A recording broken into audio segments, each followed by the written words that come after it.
Hi, wait until you hear today's story. It's titled More Than Anything Else. The story is by Marie Bradby. The genre of this book is historical fiction, so it's based on a real person, someone who really lived. Do you have any idea who it is? Well, I'll tell you. His name was Booker T. Washington. Have you heard of him? Maybe you have. Well, his story is pretty amazing. He was born a slave, but he worked really hard learning to do something he wanted more than anything else. And guess what happened? He became a famous educator, author, leader. He even was an advisor to a few presidents. Can you believe that? And he wanted to learn to do something that many of you already know how to do. It's very powerful. Let's see if you can figure out what it is. All right. This is more than anything else.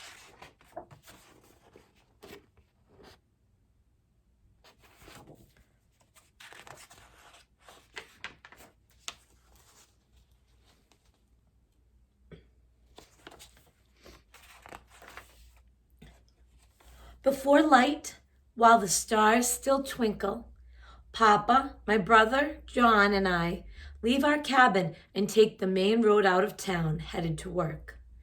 The road hugs the ridge between the Kanawha River in West Virginia and the mountain. We travel it by lantern. My stomach rumbles, for we had no morning meal.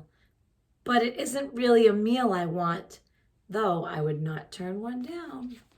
It's still very, very early. And already he's talking about how he wants one thing more than anything else. I want to learn to read. But for now, I must work. From sunup to sundown, we pack salt in barrels at the saltworks.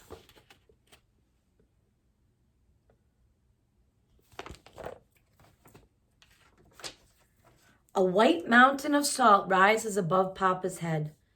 All day long we shovel it, but it refuses to grow smaller. We stop only to grab a bite, sweet potatoes and corn cakes that Papa has brought along in his coat pocket.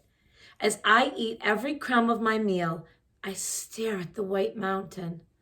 Salt is heavy and rough. The shiny white crystals leave cuts on your hands, your arms, your legs, the soles of your feet.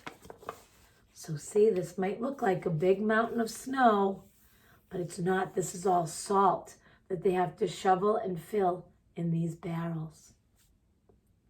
It's heavy, hard work. And he seems pretty young.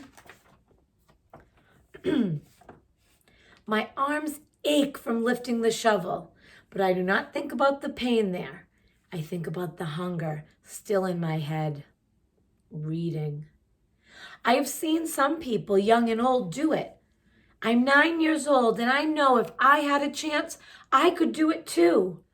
I think there's a secret in those books. In the chill of the evening, I follow Papa and John back up the road, stopping to catch a frog. The frog wiggles and slips, but I hold on tight, and I let go when I want to.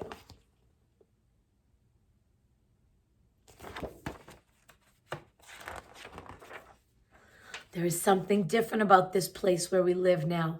All people are free to go where they want and do what they can. Book learning swims freely around in my head, and I hold it long as I want. Back in town, coal miners, rivermen, loggers, and coopers gather on the corner. They are as worn out as me, but full of tales, full of lots of stories.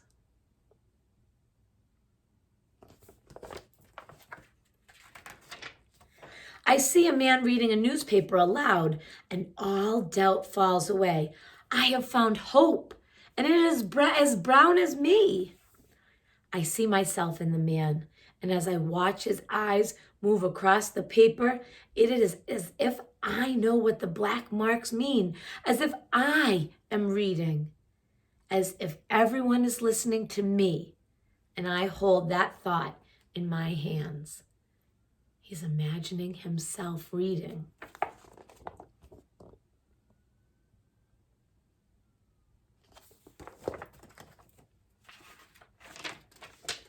I will work until I am the best reader in the county.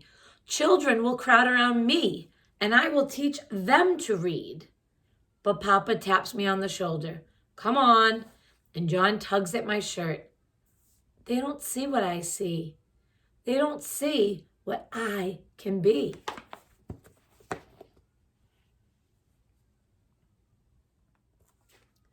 We hurry home. Mama, I have to learn to read, I say. She holds my hand and feels my hunger racing fast as my heart.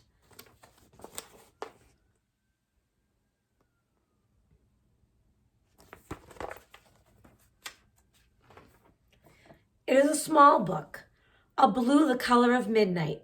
She gives it to me one evening in the corner of our cabin, pulling it from under the clothes that she washes and irons to make a little money. She doesn't say where she got it. She can't read it herself, but she knows this is something called the alphabet. She thinks it is a singy kind of thing, a song on paper. And it kind of is, isn't it, the alphabet? We like to sing the alphabet. Makes it more fun to learn. After work, even though my shoulders still ache and my legs are stained with salt, I study my book. I stare at the marks and try to imagine their song.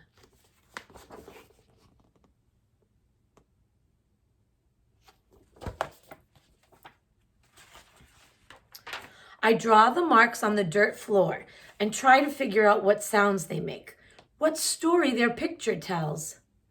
But sometimes I feel I'm trying to jump without legs and my thoughts get slippery and I can't keep up with what I want to be and how good I will feel when I learn this magic and how people will look up to me. I can't catch the tune of what I see. I get a salt shoveling pain and feel my dreams are slipping away. I have got to find him, that newspaper man. Here he is practicing his letters. Why do you think he wants to find that newspaper man? What do you think?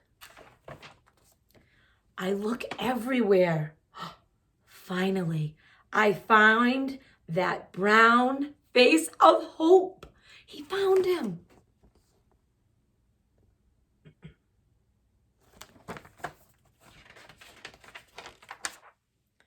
He tells me the song, the sounds the marks make.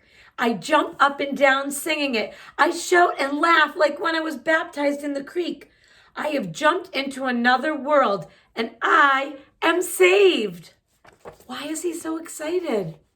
What is he learning?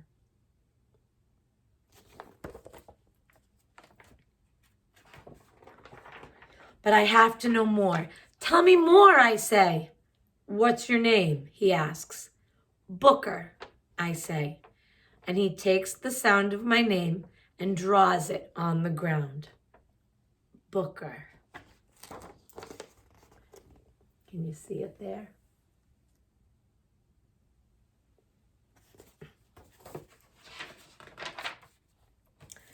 I linger over that picture. I know I can hold it forever. And look at him smile as he looks and reads his name, Booker. The end. And that is the story of Booker T. Washington and how what he wanted more than anything else was to learn to read. Because reading can take you anywhere. Who knows? What do you want more than anything else? If you work hard and believe in yourself, you can have it. I can't wait to hear what it is. All right, keep dreaming, keep striving, and keep reading. I'll see you soon.